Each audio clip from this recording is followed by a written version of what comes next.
Recording. Awesome. It's Friday. You know what I've noticed this week? What? Is your hair is getting really long. I know, dude. It's all starting. The new hairstyles are coming into play. So, I don't know. I think I might let it go for a while. Shit.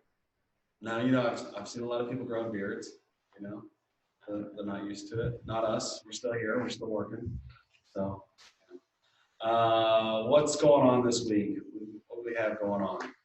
A lot of new stuff. The big stuff with the SBA loans, that all started to come out. We talked about that a little bit last week.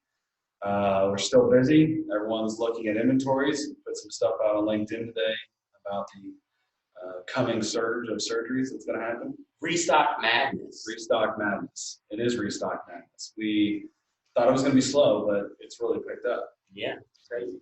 People who had open orders are getting product built, so that's been helpful. Get ahead of the game on that one.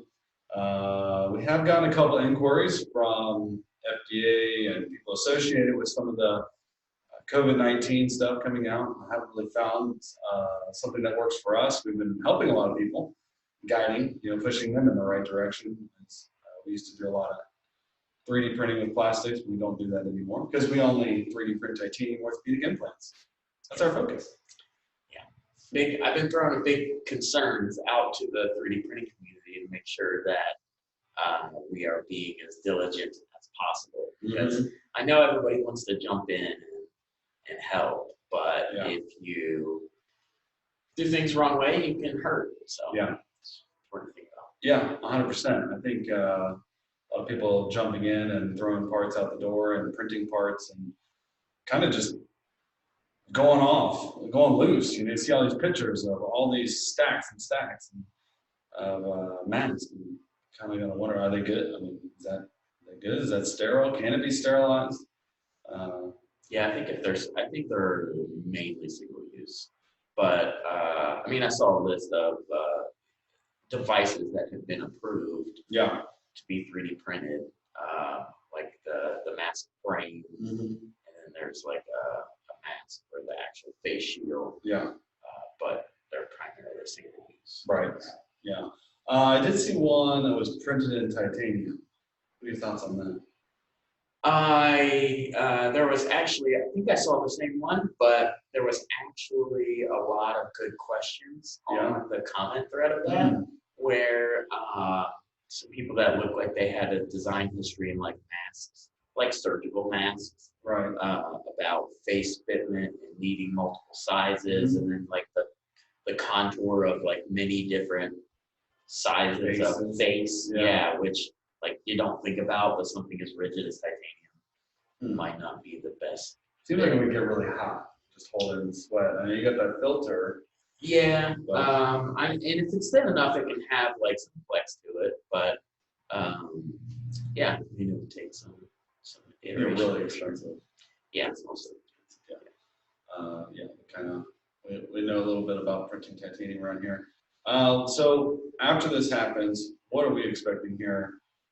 Obviously, this quarter, a lot of smaller projects are moving forward. Talked about some of the restock orders that we're getting ready to head into. But I think for us and a lot of people in orthopedics, launch season started to come up. We've got third quarter, fourth quarter.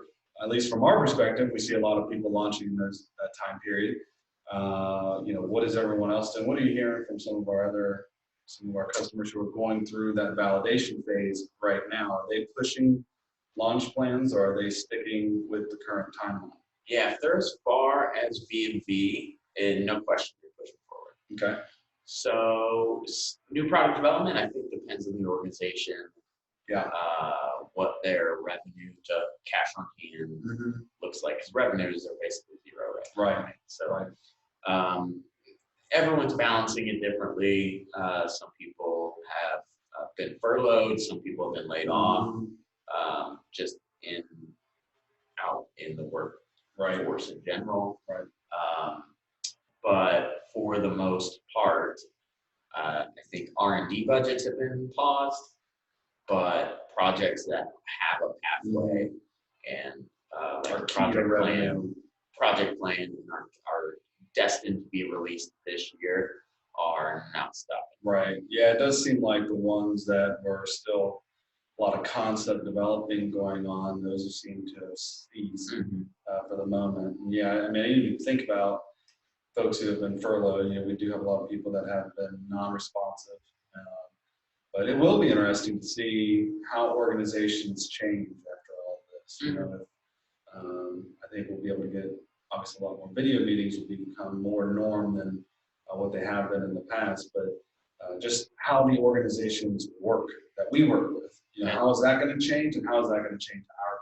Well, I think it's worth mentioning that we've been through multiple now digital audits where we have gotten into the web meeting and walked the shop floor with our phone or computer that has a webcam and literally walk through the shop and show different areas. Done in 2 hours. Yeah. What was a flight is flight, hotel, meals and all the stuff that come with travel and time. Yeah, I didn't think about the cost implications, but like the time savings is huge. Well, within that particular project, I mean, it was moving fast. They needed a new vendor. They were in the middle of a project. So we were kind of picking up that ball to go. And, we did a digital audit. There was no other way to get it done during the pandemic. So perhaps that's something else that becomes more of a standard. But yeah, I didn't think about time and cost even also. I was just thinking about like ways that we work around, or we are working around not being able to like be person to person. We had to arrange maintenance on the air compressor, to come in a specific entrance, stay away from everybody, and then clean up after them after they service the machine that they service. So we can't even work out at the same time. More intelligence. We're all spreading out. Iron Eating Crew is working out one at a time. Broken up. So that's all right. We'll reunite when this is all over with. But yeah, so that's a little bit of the week that's happening here at Tangible. As we look ahead, we're in the first month of the second quarter. Things still seem to be extremely busy. We hope that continues, and we hope that everyone who's impacted by COVID is doing well as well. The families, all the people that can't see loved ones, we really pray for them and wish them the best. So, any final words? No. Or you want to keep going? Keep on going. All day. Anyways, one thing to check out though is the NAS podcast. If you haven't listened to that is great. It is cool. And really, from our perspective as a contract manufacturer, understanding what our customers are, I don't want to say that we're dealing with, but working with on the other side, talking with surgeons, it gives me a sense of, what their thought process is, what the surgeons are thinking, what the hospitals are doing.